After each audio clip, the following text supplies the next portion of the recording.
बिस्मिल्लाहिर्रहमानिर्रहीम। अस्सलाम वालेकुम students of ADP commerce second semester government degree college सेटा टाउन भावलपुर। स्टूडेंट्स, हम जो सब्जेक्ट पढ़ रहे हैं हमारे पास है advance financial accounting. Course code है इसका ADC 01201। सिलेबस हम कंटिन्यू करेंगे हमारा जो चल रहा था वीक 7 और 8 से रिलेटेड सिलेबस है। टॉपिक है हमारे पास financial statement of limited companies हमने प्रिपेयर करनी है। फाइनेंशियल स्टेटमेंट में हमने प्रिपेयर करना है profit and loss account and related statements and notes. Main जो हमारा टॉपिक है किससे रिलेटेड फाइनेंशियल स्टेटमेंट से, और हमने इसका profit and loss account prepare करना है। फर्स्ट ऑफ ऑल तो हम देखते हैं कि फाइनेंशियल स्टेटमेंट्स क्या हैं। Financial statements are prepared for the purpose of company performance. Financial statements हम किस लिए प्रिपेयर करते हैं? कंपनी की परफॉर्मेंस को इवेल्युएट करने के लिए या चेक करने के लिए। इसमें हम देखते हैं कि कंपनी की फाइनेंशियल पोजीशंस क्या हैं, उसके एसेट्स क्या हैं, लायबिलिटीज क्या हैं, या क्या कितनी वो इनकम जनरेट कर रही है, कितने उसके कैश फ्लोज हो रहे हैं। और फाइनेंशियल स्टेटमेंट्स में इंक्लूड है balance sheet, income statement, cash flow statement and honour equity. ये तमाम मिलकर एक फाइनेंशियल स्टेटमेंट बनती है। हमारे जो टॉपिक में हमने जो स्टेटमेंट बनानी है, हमने बनानी है प्रॉफिट एंड लॉस अकाउंट बनाना है। ओके, उसके बाद हम देखते हैं कि हमने जो फाइनेंशियल स्टेटमेंट बनानी है ये लिमिटेड कंपनी से रिलेटेड है। फर्स्ट हम देखते हैं कि कंपनी क्या है। कंपनी नाम से शो हो रहा है कि हमारे पास जो कंपनी है डिफरेंट पार्टनर्स मिलकर एक कंपनी बनाते हैं। और लिमिटेड कंपनी क्या है? लिमिटेड कंपनी है जिसमें के लायबिलिटीज लिमिटेड होती हैं। चाहिए लिमिटेड कंपनी वो होगी जिसमें liability of the partners limited होंगी एंड कंपनी के जो ओनर्स होंगे वो लीगली रिस्पॉन्सिबल होंगे फॉर इट्स डेब्ट्स। कंपनी की जो डेब्ट्स होंगी उसके रिस्पॉन्सिबल कौन होंगे? उसके ओनर्स होंगे।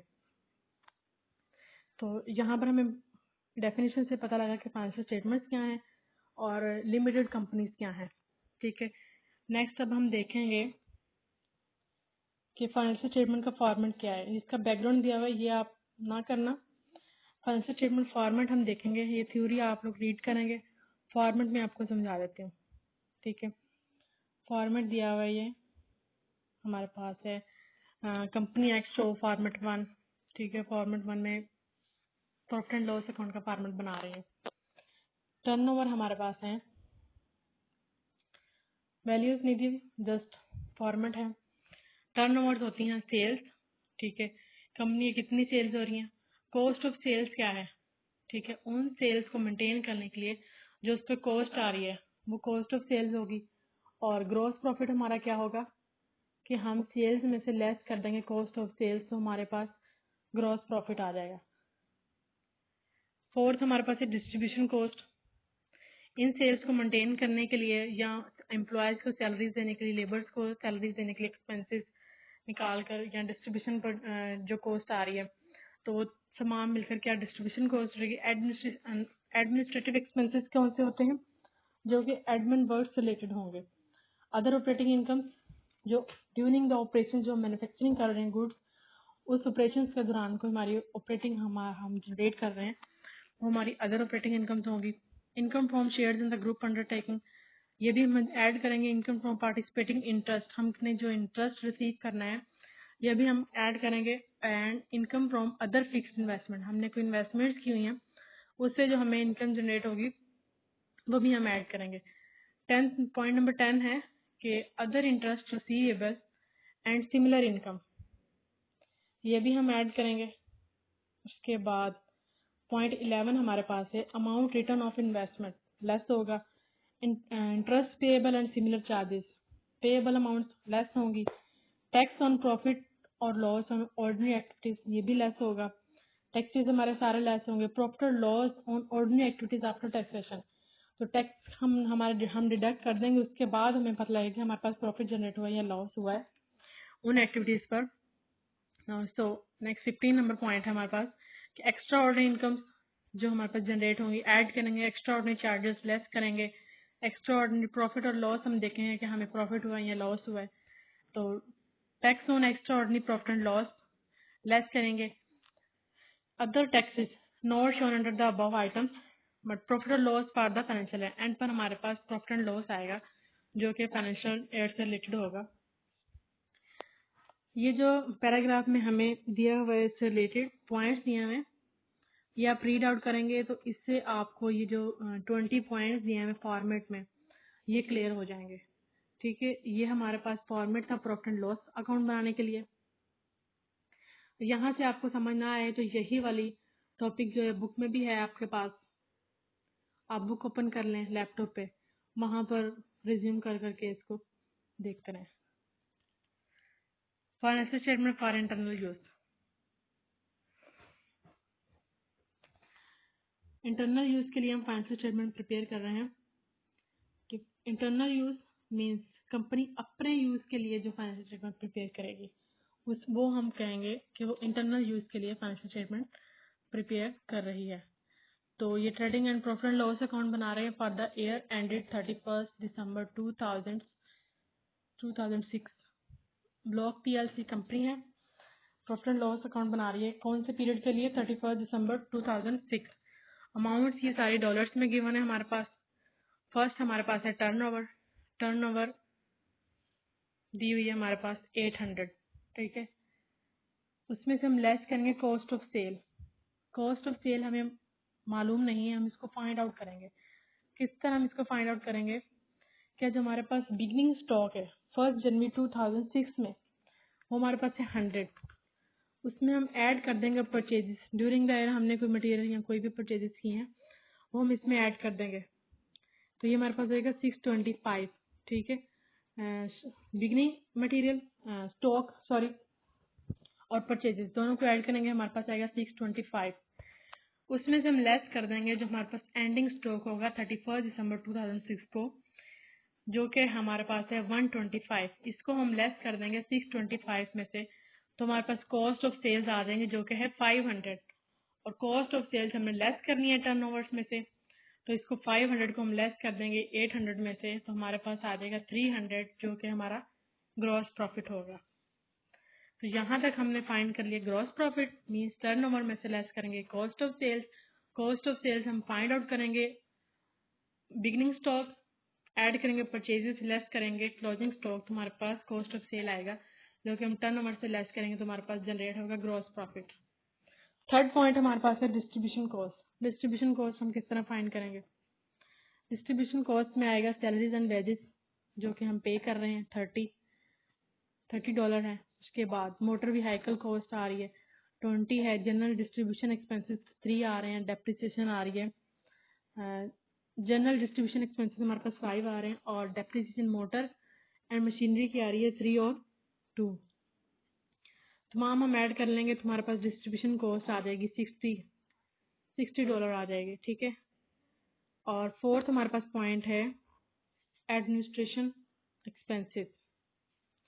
एडमिनिस्ट्रेशन एक्सपेंसेस में सैलरीज एंड वेजेस आ जाएंगी जो कि है जो एडमिन से रिलेटेड वर्कर्स हैं उनकी जो सैलरीज हैं यहाँ पर वो है। ऊपर भी सैलरीज एंड वेजेस दी हुई थी, बट वो उन एम्प्लॉयज की हैं जो डिस्ट्रीब्यूशन जो सेलिंग हम जो सेल कर रहे होंगे चीज़ें उनसे रिलेटेड जो जो बंदे होंगे हमने एम्प्लॉयज हायर किए होंगे डिस्ट्रीब्यूट कर रहे होंगे उनकी सैलरीज हैं। ये एडमिनिस्ट्रेशन एक्सपेंसेस में जो वर्कर हमारे एडमिन ब्लॉक से रिलेटेड होंगे उनकी ये सैलरीज हैं वो है 25। मोटर व्हीकल कॉस्ट में 2 दी हुई है, जनरल एडमिनिस्ट्रेशन एक्सपेंसेस 7 दिए हैं, ऑडिटर्स रेम्यूनरेशन, ऑडिटर की जो सैलरी है उसको हम रेम्यूनरेशन कहते हैं, वो हमें दी हुई है 2। डेप्रिसिएशन दी हुई है हमारे पास मोटर्स एंड मशीनरी की 3 एंड 1, इसको ऐड कर लेंगे तो ये हमारे हो जाएंगे एडमिनिस्ट्रेशन एक्सपेंसेस ये आ गए 40। तो डिस्ट्रीब्यूशन कॉस्ट 60 हमने फाइंड आउट की थी, एडमिनिस्ट्रेशन एक्सपेंस हमने फाइंड आउट किए हैं 40, दोनों को हम ऐड कर लेंगे हमारे पास आएगा 100। ठीक है, तो हमारे पास जो 100 आएगा हमारे पास है डिस्ट्रीब्यूशन कॉस्ट और एडमिनिस्ट्रेशन एक्सपेंसेस दोनों को ऐड किया, अमाउंट हमारे पास आई 100।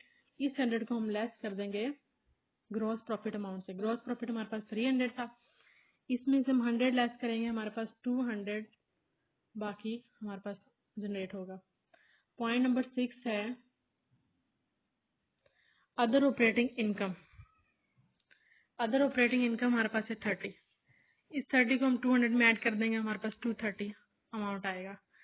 उसके बाद पॉइंट 7 में हम वो कह रहा है कि income from shares in group undertaking 20, ये भी हम ऐड करेंगे। इनकम फ्रॉम पार्टिसिपेटिंग इंटरेस्ट 10 है, इसको भी ऐड करेंगे। Income from shares from non related companies 5 है, ये भी ऐड करेंगे। अदर इंटरेस्ट रिसीवेबल, कोई इंटरेस्ट रिसीवेबल है, ठीक है, कितनी अमाउंट है इसकी, 15, इसको भी हम ऐड करेंगे। तो ये तमाम 20, 10, 5 और 15 इसको ऐड करेंगे, तमाम हमारी इनकम है, तो हमारे पास टोटल इनकम होगी 50। अदर ऑपरेटिंग इनकम 30 थी, तो 200 भी हमारे लिए जो थी वो भी इनकम थी। 30 ऐड किया तो 230 हो गया। अब इस 230 में हम ऐड कर देंगे जो हमारे पास 7, 8, 9 और 10 पॉइंट में से जो हमारे पास इनकम जनरेट हुई है वो 50। इस 50 को हम ऐड कर देंगे 230 में, तो हमारे पास अब जो इनकम होगी वो होगी 280। पॉइंट 11 देखते हैं, amount return of investment. Return of investment ये है 4, लेस होंगी ये। उसके बाद interest payable, interest payable find करेंगे हम। इंटरेस्ट पेएबल कितने हैं, loans repayable within 5 years. Within 5 years company ने कोई लोन रीपे करने थे, वो थे $10, ठीक है। लोन्स रीपेएबल इन 10 ईयर्स, और विद इन 10 ईयर्स कंपनी ने लोन रीपे करना था, वो था 6। 10 और 6 दोनों ऐड कर लेंगे तो हमारे पास होगा 16। तो इंटरेस्ट पेएबल हमारे पास कितना हो गया 16, और अमाउंट रिटर्न ऑफ इन्वेस्टमेंट थी 4। 16 एंड 4 दोनों को ऐड कर लेंगे, ये दोनों अमाउंट्स लेस करेंगे तो हमारे पास है 20 को हम लेस कर देंगे 280 में से, तो हमारे पास profit on ordinary activities before taxation आ जाएगा 260। 13 पॉइंट हम देखते हैं इसमें क्या है। 13 पॉइंट में वो कह रहा है कि tax on profit on ordinary activities, tax हम पे करेंगे, टैक्स हम लेस करेंगे। टैक्स की अमाउंट हमारे पास है 95, इसको हम लेस कर देंगे। पॉइंट नंबर 14 है। 14 में कह रहा है कि 20% 20 है ये profit on ordinary activities after taxation, तो ये हमारे पास है 165, ठीक है। प्रॉफिट हुआ है ये, profit on ordinary activities after taxation है, प्रॉफिट है ये 165, इसको हम ऐड करेंगे। And retain profit brought forward from last year, last year का जो हमारे पास रिटेन प्रॉफिट था वो हमारे पास $60 था, इसको भी हम ऐड कर देंगे। तो 260 में से हम 95 जो हमारे पास टैक्स था इसको लेस कर देंगे, और प्रॉफिट हमारे पास 165 था, इसको ऐड कर देंगे, और लास्ट ईयर का जो प्रॉफिट था रिटेन प्रॉफिट 60 था, इसको भी हम ऐड कर लेंगे, तो हमारे पास जो बकाया अमाउंट आएगी 225 आएगी। तो अब देखते हैं कि transfer to general reserve 40 and propose ordinary dividend कितना है 100, दोनों को ऐड कर लेंगे। ये अमाउंट भी, डिविडेंड की अमाउंट भी हम लेस करते हैं, तो ये अमाउंट हो जाएगी 140। 140 को हम लेस कर देंगे 225 में से, तो बाकी अमाउंट जो हमारे पास आएगी 85 जो हमारा है रिटेन प्रॉफिट है carry forward to the next year. इस साल का हमारे पास ये रिटेन प्रॉफिट है जो कि हम नेक्स्ट ईयर में कैरी फॉरवर्ड करेंगे।